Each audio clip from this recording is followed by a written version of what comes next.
ఇప్పుడు యేసు ప్రభు ఏం చెప్తాడంటే, మన ఇప్పుడు మనిషికి 3 ఉంటాయి ఏవైనా. 1 శరీరం, 2 వచ్చేసి ప్రాణం, 3 వచ్చేసి ఆత్మ. ఈ శరీరము మట్టిలో కలిసిపోతుంది. ఏమో నువ్వు బాగినమ్మా, మట్టిలో కలిసిపోతుంది శరీరం. ప్రాణం పోతుందా? ఆత్మ ఉంటుంది లోపల. ఆత్మకి మరణం లేదు. బాగినమ్మా, ఆత్మకి మరణం లేదు. ఆ ఆత్మ ఏం చేస్తుంది? 2 దారులు దానికి. 1 నరకానికైనా పోవాలి, 1 స్వర్గానికైనా పోవాలి. ఈ ఆత్మకి 2 దారులు. ఆత్మ ఏదో ఒకటి ఎంచుకోవాలి కదా.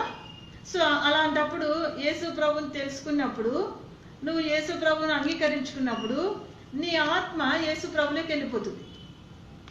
నువ్వు యేసు ప్రభుని అంగీకరించలేదనుకో, యేసు ప్రభుని తెలుసుకోలేదనుకో, ఆయన పిలుచుకోలేదనుకో, నువ్వు నీ ఆత్మ ఎక్కడ వెళ్ళిపోతుంది? నరకానికి వెళ్ళిపోతుంది. అంటే దుష్టశక్తిలోకి వెళ్ళిపోతుంది. అప్పుడు అది ఎక్కడ వెళ్ళిపోతుంది? అగ్ని ఆరదు, పురుగు సావదంట. మనం ఈ కొద్ది సమస్యలకి తట్టుకోలేము. కానీ నరకం ఎట్లుంటుందంటే భయంకరంగా ఉంటుంది. అసలు అది చచ్చిపోదు.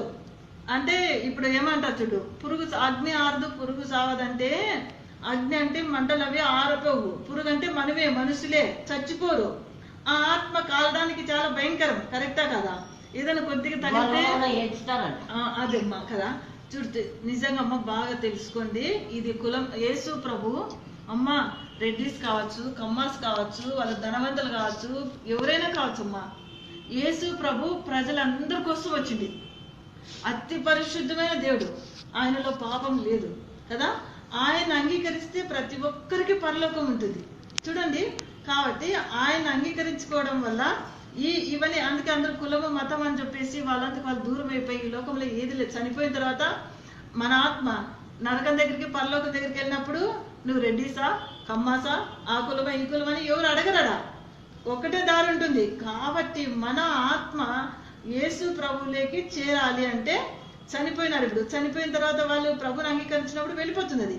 కాబట్టి ఇప్పుడు బ్రతికిన వాళ్ళ కోసము, చనిపోయిన వాళ్ళ కోసం దేవుడు రెండో రాకడ వచ్చే లోపల ఆ ఆత్మ ప్రభువుకి చెందాలి అంటే ప్రభుని హృదయంలో చేర్చుకోవాలి కదా. ఇప్పుడు అర్థమైందా? ఇప్పుడు నువ్వు చనిపోయిన వాళ్ళకి టెంకాయలు కొట్టడము, పూజలు చేయడము అవన్నీ వ్యర్థం. అసలు దానివల్ల ఏం ప్రయోజనం నీకు? ఏం లేదు కదా, ఇడిచిపెట్టాలి. ఇప్పుడు దేవుని ఆత్మని దేవునికన్నా అప్పచెప్తే దేవుడైనా కనికరిస్తాడు, కృప చూపుతాడు. ఇప్పుడు నువ్వు దేవుని నేను ఎప్పుడో చెప్పిన అమ్మ, నువ్వు దేవుణ్ణి వదలొద్దమ్మా. యేసు ప్రభు కృప నీ పట్ల ఉంది, ఆయనకి నీ పట్ల దయ ఉంది, కనికరం ఉంది. కాబట్టి నువ్వు ఆయన వైపు చూసినప్పుడు ఏమైపోతుందంటే ఆయన నీ హృదయంలోకి వచ్చేస్తాడు. అందుకే ఇప్పుడు అర్థమైందా? ఆత్మకి మరణం లేదమ్మా, అది మరణం లేదు, చనిపోదు. అర్థమైంది కదా. ఇప్పుడు కొంతమంది చనిపోయి ఉంటారు, వాళ్ళలో వచ్చి ఉంది దయ్యం అంటారు. తెలిసిందా? వాళ్ళు చనిపోయి ఉంటారు, కానీ ఆత్మ తిరుగుతూ ఉంటుంది. ఎప్పుడు ప్రభు దేవుడి దగ్గరికి వెళ్ళని ఆత్మలన్నీ లోకంలో తిరుగుతూ ఉంటాయి, అవి దయ్యాలు. అర్థమైంది కదా. కాబట్టి యేసు ప్రభు వైపు కంప్లీట్ గా చూడాలి. వాళ్ళు ఏమంటారో, వీళ్ళు ఏమనుకుంటారో అవి అవసరం లేదు మనకి. ఏమంటాం? ఆయన ఆత్మ స్వరూపం కలిగిన దేవుడు. పరిశుద్ధ గ్రంథంలో ఆదికాండంలో 1వ అధ్యాయంలో దేవుడు ఏం చెప్తాడంటే, నా ఆత్మ ఆయన ఆత్మ జలములపైన అల్లాడుతుంది. ఆయన ఆత్మ స్వరూపం కలిగిన దేవుడు. ఆయన ఆత్మ ఎప్పుడు వెలుగులోనే ఉంటుంది, పరిశుద్ధంగా ఉంటుంది. నువ్వు అసలు ఆయన వైపు చూస్తే మనలో ఉన్న బలహీనతలు కూడా వెళ్ళిపోతాయి. మరి అలాంటి దేవుని నువ్వు చేర్చుకోవాలి, కానీ పక్కనకి వెళ్ళిపోతే ఎలా? ఇప్పుడు యేసు ప్రభు అంటే ఎందుకు వచ్చినాడు? నీకోసం, నా కోసము చెప్పు. ఉండవనే కదా వచ్చింది. ఎవరు ఉండవని? మన దేవుడు ఉండాలని కదా. ఇప్పుడు యేసు ప్రభు ఎందుకు వచ్చినాడు? నీ కోసం, నా కోసం, ప్రజలందరి కోసం వచ్చినాడు. ఈ లోకంలో ఏమి లేదమ్మా. అమ్మా బాగా విను. ఇప్పుడు నువ్వు ఎంత సంపాదించినావు, ఈరోజు నువ్వు ఎంత సఫర్ అవుతున్నావు, కానీ నీకు మనశ్శాంతి లేదు. అన్నీ ఉన్నాయి. ఏమంటావు? డబ్బులు ఉన్నాయి, నీకు అన్నీ ఉన్నాయి, కానీ ఏం లేదు, మనశ్శాంతి లేదు. ఆ మనశ్శాంతి ఎక్కడ దొరుకుతుంది నీకు? ఒక్క యేసు ప్రభు దగ్గరే దొరికేది. అమ్మా బాగా విను. డబ్బులు, ఆస్తులు, అంతస్తులు అవన్నీ ఉన్న వాళ్ళకంటే మనశ్శాంతిగా, సమాధానంతో, సంతోషంతో యేసు ప్రభుతో గడిపే వాళ్ళే గొప్ప వాళ్ళు, ధనవంతులు. అర్థమైందా? ఎందుకంటే ఆ సమాధానము, సంతోషమును, ఆనందాన్ని ప్రభు ఇస్తాడు. యేసు ప్రభు దగ్గర దొరికేది. నువ్వు ఎన్ని డబ్బులు పెట్టుకున్నా రావు, ఎంత ధనం ఉన్నా రాదు, నీ దగ్గర అన్ని ఉన్నా రావు, ఎంత మంచి మనుషులు ఉన్నా రాదు. ఏమా చెప్తాను విను, చూడు. అప్పుడు యేసు ప్రభు దగ్గర నీకు సంతోషము, సమాధానము, ఆనందము, మంచి ఆరోగ్యం దొరుకుతుంది. ఆయన అన్ని దీనికి ఆశీర్వదిస్తాడు. తర్వాత నీకు పరలోక రాజ్యం కూడా ఉంటుంది. ఇది నువ్వు ఇప్పుడు చూడు. రెండు దేవుడు ఏం చెప్తాడంటే, ఒకటి చూడండి, రెండు మనుషులు ఉండకూడదమ్మా. అది చాలా డేంజర్. యేసు ప్రభుని అంగీకరించినాను, అయిపోయా. ఇంకా నువ్వు అటువైపు ఇటువైపు తిరగాల్సిన అవసరం లేదు. ఇది గాలి ఏం సైతాన్ ఏం చెప్తుందంటే, నేను అటు ఇటు తిరుగుతున్నాను, ఎవరైనా దొరుకుతారేమో అంటుందంట. అది తిరుగుతానే ఉంటుంది, ఎవరు దొరుకుతారా నాకు పట్టుకోవాలని. అలా నువ్వు దొరకకూడదు. నాకు యేసు ప్రభు ఉన్నాడు, యేసయ్య నాకు ఉన్నాడు అని ఒక నిరీక్షణతో నువ్వు ఉండాలి. ఇప్పుడు చూడమ్మా, ఇప్పుడు నా చెల్లెలు ఉంది నాకు అంటావు కదా, ఎవరు లేకపోయినా నా చెల్లెలు చూసుకుంటుంది అంటున్నావు కదా.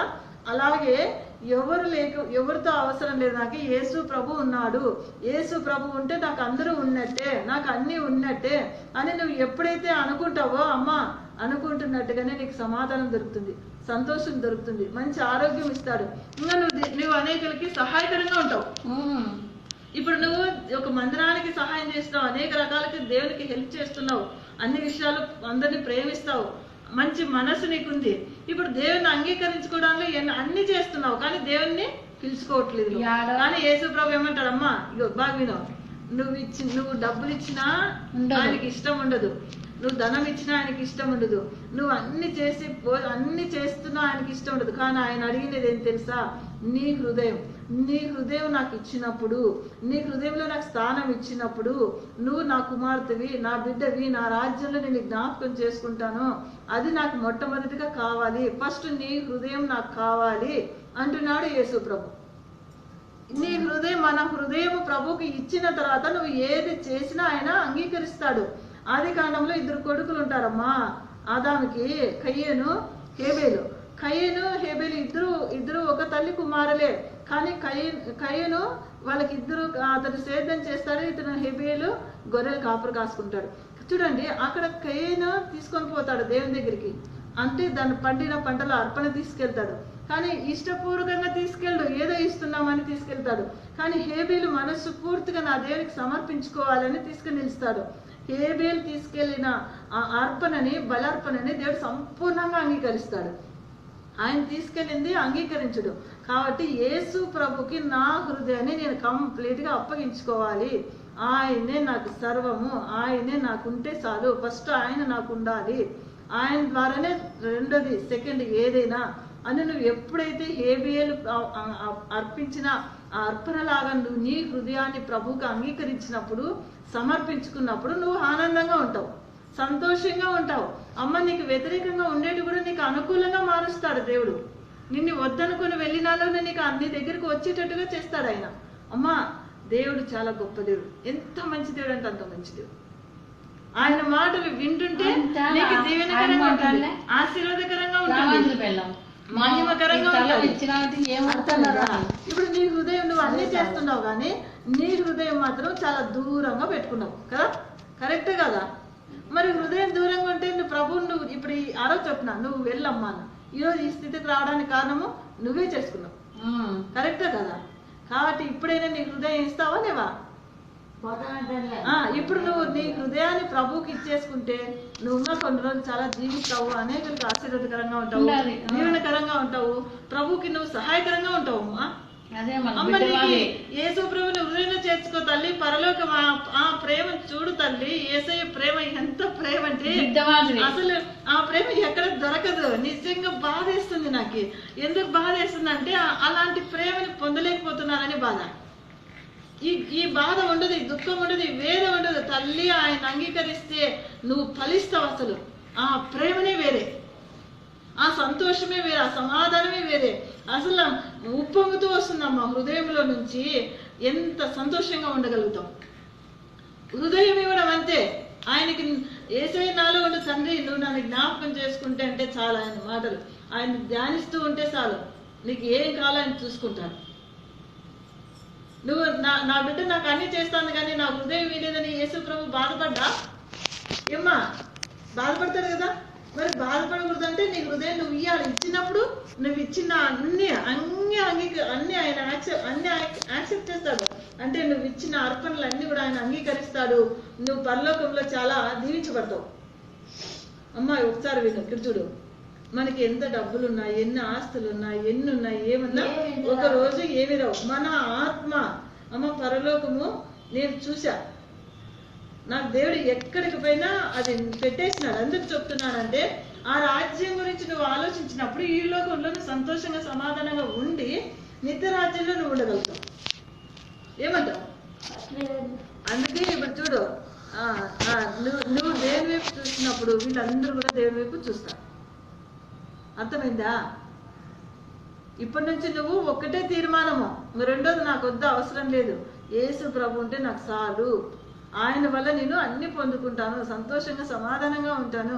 ఆయన నిన్ను ఏం అడగలేదమ్మా, నీ ఆస్తి, నీ డబ్బులు, నీ హోదా అని అడగట్లేదు ఆయన. జస్ట్ నీ హృదయం నాకు ఇస్తే చాలు అంటున్నాడు ఆయన. అంతే. ఎంత మంచి దేవుడు తల్లి ఆయన. ఇచ్చినాడు కదా కదా. ఎప్పుడు ఇచ్చిందంటే ఇయ్యలేదు, ఇంతవరకు ఇయ్యలేదు, చాలా దూరంగా పెట్టుకొని నువ్వు కూడా ఇచ్చినావు. అవసరం లేకపోతే దూరంగా ఉంటున్నావు. మీ హృదయాలు దూరంగా పెట్టుకొని మేము ఇచ్చినాం అనుకుంటే ఎట్లా? హృదయంతో నువ్వు ఆరాధించాలి దేవుణ్ణి. నా హృదయం ఆ ప్రభుకే ఇచ్చేసాను అన్నప్పుడు ఆయన నీ హృదయంలోకి వస్తే నువ్వు మారిపోతావు. ఎవరు ఇచ్చింది ఇయ్యలేదమ్మా, అందుకే ఇయ్యలేదు, అది ఒప్పుకుంటాను. అందుకే ఇప్పుడు ఖచ్చితంగా నువ్వు ఏమ్మా తల్లి, నువ్వు నాకు తల్లిలాగా చెప్తున్నా చూడు. ఇప్పుడు నువ్వు ఇస్తున్నావు కదా యేసుప్రభుకి, చెప్పు. అది గుడ్. నువ్వు కూడా అమ్మా చూడు, కంప్లీట్ గా దేవునికి ఇచ్చేసింది మీ హృదయాలు. మీకు యేసుప్రభు మీ దగ్గర ఉన్నాడు అనుకో, మీ కొడుకులు, మీ బిడ్డలు, మీకు కావాల్సిన వాళ్ళందరూ మీ చుట్టూ తిరుగుతారు తల్లి. చూడు, నువ్వు అంటున్నవే నాకెవరు లేదని ఏడుస్తున్నావే, నీకు నీ చుట్టూ ఈగలాగా వాళ్తారు. ఆమె నీకు వ్యతిరేకంగా ఉన్న వాళ్ళంతా నీ చుట్టూ వద్దని విలవస్తా పంపిస్తాడు ఆయన. యేసు ప్రభు ఒంటరిగా పెట్టడు, ఒంటరిగా ఉన్న వాళ్ళని 1000 మందిగా చేస్తాడు ఆయన. ఆయన వైపు నువ్వు చూస్తే నీ చుట్టూ ఈగలాగా వస్తారు. నువ్వు అసలు ఆలోచించాల్సిన అవసరం లేదు. అబ్బాయి ఏంది ఇట్లా వస్తున్నారు అంటావు. దేవుడు చేసే కార్యాలను చూస్తావు తల్లి నువ్వు. యేసు ప్రభు లేకుంటే దుఃఖమే, సంపాదనే, వేదనే. సైతాన్లే నువ్వు చేయద్దు. నువ్వు స్వస్థత పొందుకున్నావు చూడమ్మా. కాళ్ళకి బాగాలేకుంటే తలనొప్పులు, కడుపు నొప్పులు, స్వస్థతలు కావాలి. లోపల ఉన్న ఆత్మకి స్వస్థత అడగరు. అదే మెయిన్ అడగాల్సింది. నువ్వు లోపల ఉన్న ఆత్మ స్వస్థత, నా ఆత్మ ప్రభుకి అంగీకరిస్తున్నాను, దానికోసం స్వస్థత కోసం అది స్వస్థత పడాలని అడగాలి. చాలా మంది జనాలు అడుగుతారు, తప్పేం కాదు. తలనొప్పున్నా, కడుపు నొప్పున్నా, కిడ్నీ ప్రాబ్లము అన్ని పోతున్నాయి. అది మంచిదే, కానీ వాటికంటే ముందు ఆత్మ స్వస్థత, ఆత్మను కూడా దేవునికి అప్పుతున్నప్పుడు ఇవన్నీ ఏం చేయవు, అవన్నీ వెళ్ళిపోతాయి. కాబట్టి ఫస్ట్ దానికే మనకు కావాల్సింది ఆత్మకి స్వస్థత కావాలమ్మా. అప్పుడు వద్దు తల్లి, అవన్నీ వదిలేసాయి. ఇప్పుడు నీ కాళ్ళ నొప్పి బాగైంది, బాగైపోతేనే మరి పక్క తిరిగినావు.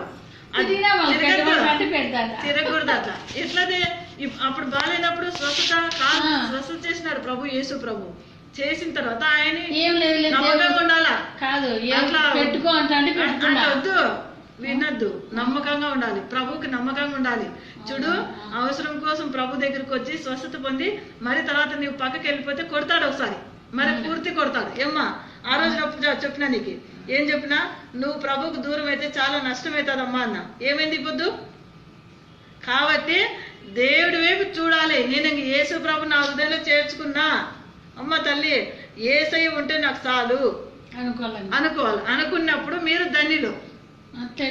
వెళ్ళకూడదు. ఎందుకంటే దేవుడు మేలు చేసిన తర్వాత మనం ఒక మనిషి ఏదైనా సహాయం చేస్తే కృతజ్ఞత కలిగి ఉంటాం.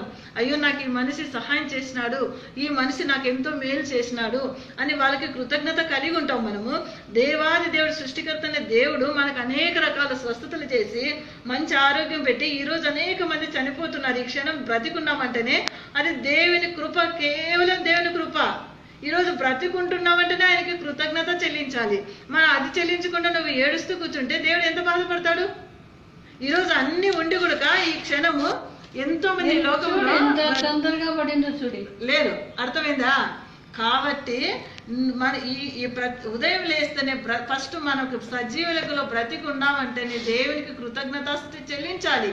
తర్వాత నీకు ఏం కావాలో అడుక్కోవాలి. ఆయన వైపు నువ్వు చూసినప్పుడు ఫలిస్తావు తల్లి, దీవిస్తావు, ఆశ్రయించబడతావు. నీ దగ్గరికి అనేక మంది నడిపిస్తారు, నీ బిడ్డల్ని, నీ బంధువులు అందరినీ నడిపిస్తాడు దేవుడు. అలాగే పెట్టాడు. నీ డబ్బులు ఉన్నప్పుడు కాదు, డబ్బులు ఉన్నప్పుడు బాగాలేనప్పుడు మనుషులు దూరం అవుతారు. కానీ ప్రభు అన్ని పరిస్థితుల్లోనూ అన్ని సమయంలోనూ హత్తుకొని ప్రేమించి ఆయన కృపా కనికరం చూపుతూ మేలు చేసేది యేసు ప్రభు. ఆయన ఉంటేనే నువ్వన్నీ పొందుకోగలుగుతావు. అర్థమైందా?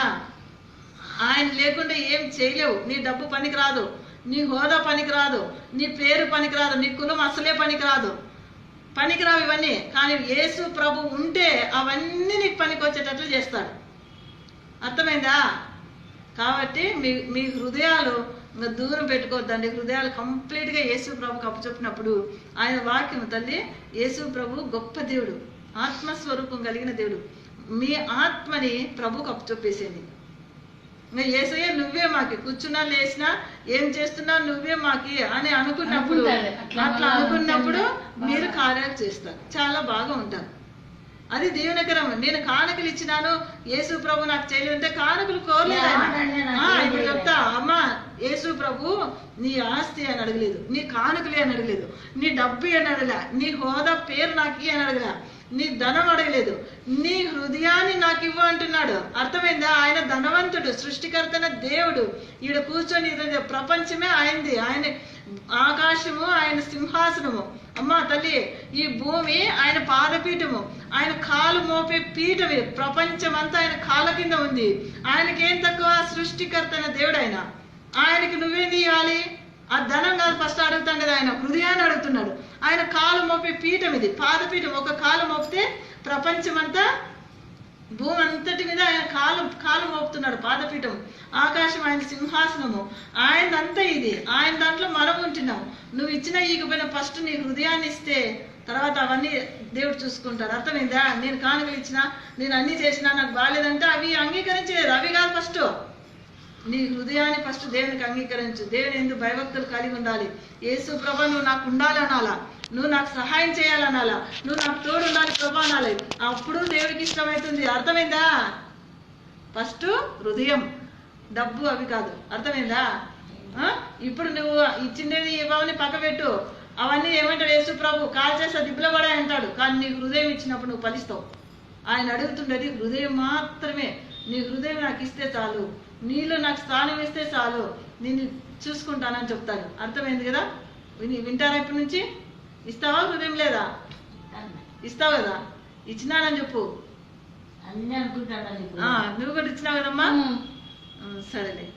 ఈ వాక్యం అర్థమైందా? ఇప్పుడు ఇంకా ఏమైనా డౌట్ ఉందా? ఓకే, ఇప్పుడు ఆడికి పోయినా కానీ మేము పోతాము. వాటికి అదే